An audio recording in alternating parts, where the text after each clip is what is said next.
when it comes to casters, at least when we have multiple tournament organizers, right? There tends to be better rates. Like Counter-Strike casters tend to get better rates when there's multiple people in the ecosystem. Casters tend to get long-term deals, at least in Counter-Strike. Like, you're going to get a blast deal, and so you have a certain minimum income. Like with Flashpoint, we would offer people like year-long deals to come into Flashpoint, right? Because that security and those casters become part of your brand as a tournament organizer, and it becomes very, very important to you. So good deals have, in fact, been offered. In the League of Legends space, here's a great example of how caster rates work. So, when IEM was running League of Legends events, Riot gave the casters 2 ESL for free. Free, guys. Like, that was part of their salary Riot with casters Riot. specifically. Yes. If you were a Riot employee, Riot would literally loan these casters out to go do IEM events and not pay them any additional money and not charge ESL. I was still hired for these events despite the fact that they had to fly me from Korea and pay me money. So that's the power of having, an actual independent company, and that's the value that these companies think that people add, is that they were willing to pay me to come to these events and give me contracts even though I was not literally fucking free. Okay? So there is a lot of power to having competing broadcasters within a space. And we see this, for example, look at let's take an example, the NFL. Commentators get paid $10 million, $8 million a year to do like one game a week for a 17-game season because they're on prime time, right? Now, to put that in context of players, that's like a mid-range player in terms of NFL salary. I promise you, in League of Legends, none of the LCS casters make anywhere close to a mid-range LCS player. They're not making that much money. Didn't they say LCS minimum salary is about like 100K nowadays? So yeah, it's not minimum, but that's not technically the minimum by the league, but it's probably like what people are actually getting paid. Meanwhile, top LCS players are making probably $1 million a year. I'd say optimistically as a caster, you're probably making 200K. Yes. Optimistically. By the way, that's if you do all the international events as well, so not just LCS. Because an LCS player could just play LCS, never go to an international event, and make $500K a year. And don't forget how they WWE your ass and make it so, like, can't go on your own streams, can't create your own content, stuff like They're this. better about that now, to be fair. Yeah, I mean, but back in the day, like, this was another just thing. A few years ago, yeah, and when I say back in the day, I don't mean like 2010 or whatever the fuck. I'm talking about, again, this is like the Riot Games mindset, because they don't believe in a rising tide raises all ships. It's far fucking from it. What their philosophy is, their core philosophy is, you're lucky to do their events, and their events make you. You don't make their event, even if you have all the iconic calls, even if you're the best caster, even if you could make sick content. No, they make you. And so they were so nervous about that, you couldn't even create additional content on the side. You couldn't have a Twitch stream. You couldn't do YouTube content. You just couldn't monetize it, to be fair. So yeah, exactly. So what would be the fucking point? I mean, you could do that, but you couldn't have a sponsor attached to it. When they signed Crepo to the broadcast, one of the things they made him do was demonetize his stream, which had a bunch of... Oh, that's gross as well. If he was one of the Season 2 pros, which means his stream would have had like tons of subs. I bet he was making tens of thousands off that. Yeah. So to discuss this against the other model, because a lot of the problems is that the developers do have monopolies where they're actually just conspiring to control the rates of their casters, and they're playing games in order to minimize the casters' abilities to be famous, such as breaking up duos. Like, the LCS has never had consistent duos. As Mitch was saying earlier, they were trying to play games with him to have him cast with DDK and Sean Gares, because they hate it when people block negotiate, because when we boycotted MSI, me and Doe and Papa Smithy, and basically made sure that they were not going to get Korean experts in a game dominated by Korean teams, it makes their event look super bad because they don't have the expertise. So when it comes to be clear, I just want to add at that juncture, just to be clear, if anyone's in any doubt about what the kind of like final point for how we end up with DDK and Sean not commentating anymore, it was the fact that they wanted to be an exclusive duo and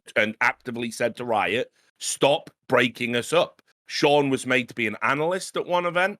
He said, I didn't want to do that. He was deliberately kept away from DDK. They kept saying to them, exclusive duos is not going to work in the Valorant space. And they were like, for a game this complicated, that is the only way a partnership can reach the level that we want to get to. And unfortunately, all it takes, like every minor criticism of Riot or any deviation from their ideas, they consider it high treason. And high treason is a death penalty offense. Yes. And that's what you fucking get every time with them. That is literally why we're here now. Yeah. It's the old office corporate culture. You're not a team player. It's that vibe, you know. Yeah. So to explain like how it works in traditional sportscasting, right?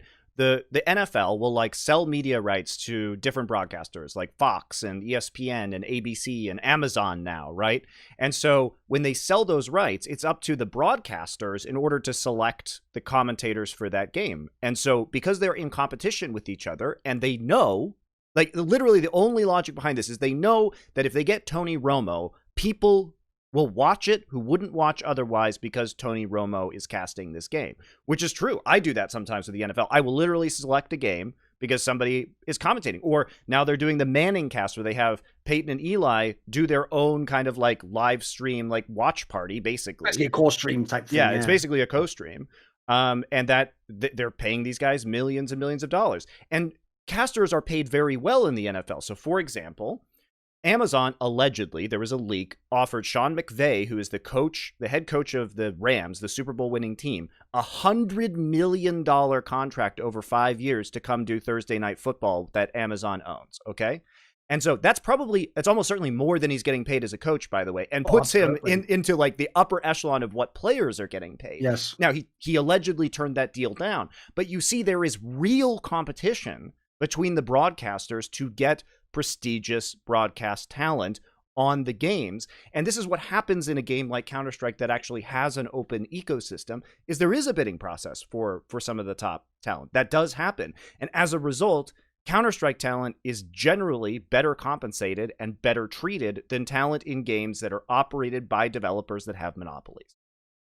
Yeah, a couple of things to say. One, on that point as well, this is why, though, I think a lot of these guys, because you notice these are people coming from CSGO in particular, this is why they really did just walk into this. They might have had advice. Richard said he spoke to some of them. I'd spoken to other people who were talent from CSGO. But I think a lot of them, it sort of went in one ear and went out the other. And they blithely just walked into the game. And what the mistake they made was this. The game is like CSGO. The scene is nothing like CSGO because of the developer and the way they run it. And the problem they had was, if you come from CSGO, I always say to my friends in CSGO, I've told fucking Simple this a million times. I told him, mate, you wouldn't even have made it 2 years in League of Legends. You'd have been ultra banned and you would have been painted as the ultimate villain and nobody would give a fuck what you say. Like, you don't know how insane the leeway we have in CSGO is. As much as we bitch about Valve, we bitch that they don't do anything. Not that they're doing all this fucked up shit. We actually bitch that it seems that they don't care. But the premise is that has allowed lots of things. Like, I'll give you an example, right? When I had my whole incident with ESL in 2014, was that the end of my career? Did I never do any events? No, I did like 50 events and 7 more majors after that. Why was I able to do that? Because there are other people in the space I could go and work for. And if through doing that, there was a sense that it was popularity, even ESL and Blast, who I had directly mocked and derided for years, had to eventually say, actually, we want to sort of be in the Thorin business, so do you want to come back and do these events? I was in the office when these that conversations world could were never happening. happen. That would never. That is not even conceivable in a Riot game. That could never happen. Yeah, like the begrudging like identification of like, fuck, we need Duncan back, don't we? And they're like, yeah, well, fucking ring the man up. You know, I like that what he talked about, like this attempt to sort of break up talent, because I think the way that Riot justify it is actually just fucking insane. When I talked to them about it, and like you know, they wanted me on the desk as well at this LCQ event, which I didn't sign up for, but yeah, it's like, it's fine. But they love using the excuse of breaking up duos to say, well, you know, like you can train this person up. You know, they can get this experience, and you know, you can work with them and sort of help them develop. And I'm sat there thinking, hang on, where's my fucking talent development retainer? Secondly, casters can develop when they're not on air. Fucking shocking. You actually don't have to watch a caster pupate and fucking sit there and then just burst out like Heimlich from fucking Bug's Life on air. This can actually occur in the other 98% of the week that they are breathing. You know what I mean? Yep. But they was like, no, like we want to help develop our other talent. I'm like, okay, first of all, like, I like helping other talent because I do believe that a rising tide lifts all ships because I like the competition. I fucking thrive off that shit. Been doing it for years. But you are basically saying train your replacement who will definitely pay less and continue to pay less even when they are, good or good enough or better than you so we can sort of bring them in. And I said, like, how hard is it for me to sit with a caster? Maybe I'll do this, out of good faith and go over a VOD with them. You know what I mean? Why the fuck does my quality of broadcast, which is only as strong as the weakest caster on the desk, have to be affected by that? My stock gets tanked so you can, try and reduce my leverage in the future, presumably by saying, he didn't have a really good year though, did he? He was with, bloody Dingo Dale from down the road, didn't go the way he would have wanted it to. He's washed up. I'm like, hang on, I'm fucking, I'm casting next to a warm prop. What do you want from me? And often when this happens, when you're casting with someone who is less experienced, you fucking steamroll them. You look like a sick cunt and they look like they have no idea what they're doing. They look worse and you look better. It's so asymmetrical. But this is the reasoning. And I'm actually having these conversations with people that Riot hired to deal with me, fucking poor bastards who have no idea how to evaluate casting. They try and get an idea of what other people think about casters. They go to Reddit. They don't get any further than the hive mind, right? They got no fucking idea. And I'm trying to have a philosophical battle with them, someone who doesn't know about casting, about why this is bad. And I get the answer, well, this is just our philosophy here at Riot Games. And I'm like, has Waylon Roselle just shat in the well and you've all been sipping it for fucking years? Like, you are so and these people are so bought in to these ideologies and like these ideas about casting that these people have never fucking picked up a mic, have just developed somehow, and then they've just disseminated it like it is the fucking, like it's the golden tablets and fucking what's his face and Mormonism. I cannot believe that I have to try and teach the most fundamental lessons about casting to these people who are fucking thrown in front of me to try and take the brunt as I come charging through the wall. And this happens to everybody. And they were doing it with Sean and Dan, and they had to mix up with casters all the time. But you know who didn't have to do it for very long? Over in Europe, they don't fucking mix their casters up. Why do you think that is? Because there are certain people on their broadcast team they really want to appease. They really need to keep around. They really need to keep them around. And so they will do what they ask. Fuck everybody else. And, what's good for you is not good for me. To be fair, at LEC, they still mix broadcasters a lot, but they do it a lot less than LCS that never has stable pairings. Those officers don't get on. Like I was just going to say. Also, surprisingly, LEC is operated by Quickshot, a literal caster who may understand these things. An actual example of what we were asking. Yeah. By the way, can anyone tell that Uber as a kid now? His reference, his go-to was Bog's Life. Like, I remember seeing it, but that was like 20 years ago now. I can't remember that character. Fair enough. Okay. That's I remember because he was a the fucking Pixar gigantic caterpillar, wasn't he? His wings were this big. Yeah. Okay. That's the Pixar deep cut right there. Right, there you go. That's the deep Pixar lore. At least you're showing them the classics. That's the main thing. But yeah, look, and obviously people don't even understand that dynamic. The European office will always have a bit more leeway, not just because of the management that are running it, but that obviously helps. But in Riot Games, there is like this hardcore contingent of just like the old school, managers and founders, and they will always be sticking their fingers in the fucking gumbo till the end of time. They will never. They're not going anywhere. They're never going to be fired. Doesn't matter what happens at the company. Doesn't matter how many lawsuits, how many fucking scandals, how much negative press. They will always be there. And if they see something they don't like, the way their corporate structure works, they can just lean over and go, "Yeah, don't hire him. Don't do that. Don't do that." And a lot of it is predicated on like petty grievances, but obviously as well as there's this fucked up, like, just in general North American bias. Like, one of the things that's going on right now, by the way, is the North American office in Valorant is considering airlifting the best talent out of Europe with like lucrative deals for like individuals or whatever to come and make their broadcast better. And they're constantly in their ear. I talk to everybody. I know what's going on over there. It's like you've got a good thing going in Europe, but yeah, they're like breaking up the best fucking duo in NA, and then they're like looking over at Europe going, we should just get them to move out to NA and make our broadcast better. Like, well, it's like a sick joke. It's fucking ridiculous. One thing I thought we should mention, though, is this, right? I'll actually, for one moment, play devil's advocate, but not for Riot Games. I'll just for the premise itself that, like, Here's the problem. There has been a very high-profile, notable case where a casting duo did all the things that would make these TOs afraid of letting anyone else get the keys to the car. And that was obviously the Godfathers, Tasteless and Artosless, when they ran the game in StarCraft 2. And just understand this if you're a fan. They had transcended the game. It was more important that Tasteless and Artosis casted the game than the best player in the world be playing in the game. It was extremely important at the time. That was the whole nature of why the game was enormous in the West with the broadcast, which, if people know, tended to be the most casual esports fans, because to be fair, that's just actually when esports was getting bigger and it wasn't just hardcore people anymore. And the problem was they used the fact that they were an established duo and that you had to hire them,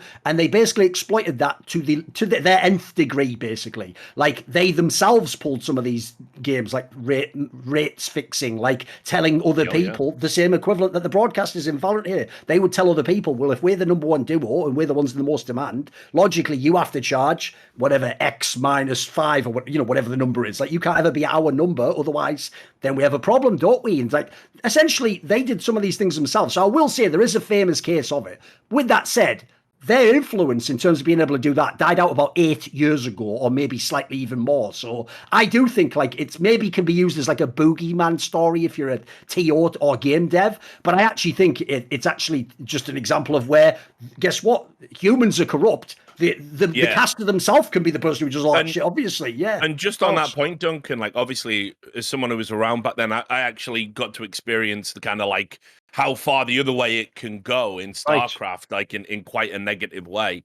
Just like, so the company I was working for at the time, we were like doing a live StarCraft event. We went to try and hire like the best talent. Well, first of all, you had to sort of weave through the nightmare of who the talent would even sort of allow you to hire. Like, certainly in career as well, there was a bit of a cartel vibe going on with Tasteless and Artosis. Everyone knows that. But also there were other talent as well who were like, fuck that cartel. And they went too far the other way to try and break it. I think it was like Kaldor famously got fucking blackballed because any event they were working, he would fuck up people's rates by saying, I'll work it for free. So he really got his classic thing in there. Yeah, you remember? Kaldor did not fuck about. Yeah, so it's like, I get that. A lot of casters didn't like Kaldor for that reason. No, what? He's a douche. Yeah, so you had that going on, but like, just to give you an idea, so this is like, I don't even know, like 2011 we're talking, is it? Like 2012?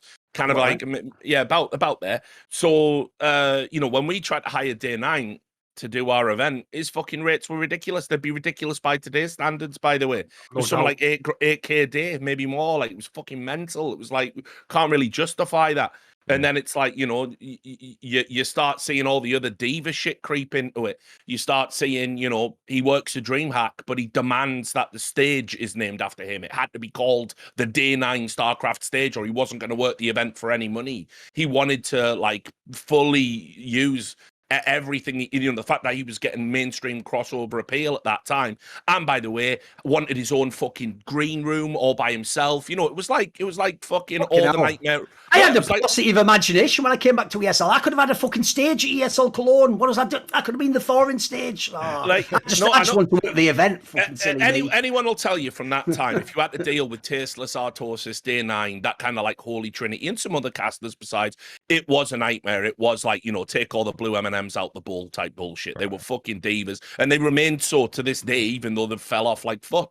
But so with that, plus the D-Man situation, because obviously Riot Games have heard the same stories. Yeah, true. Heard, right? And then obviously the D-Man situation, which for those who don't remember, our Lord and fucking Savior D-Man, who by the way will be running all of this type of shit when he was at ESL, breaking up duos, inserting himself into finals, mad fucking narcissist that he was, right? He basically leveraged Reddit into getting a paid job at Riot Games. He said, I can't commentate anymore on League of Legends. And at the time, him and Joe were the beloved duo. Again, one of the best duos in esports history. He said, I can't justify it. I'm not making enough money as a freelancer. So cue the Reddit thread. And as Mitch has rightly identified, Riot Games don't get past the hive mind. They don't think like, maybe we shouldn't get bent over here, or maybe we can work something out. Maybe we could just increase his freelancer rates. Who knows? Instead, they go, look at that fucking 2,000 comment Reddit thread on the front page saying Riot Games is bad if we we don't hire D-Man. Fucking hell, guess we better add.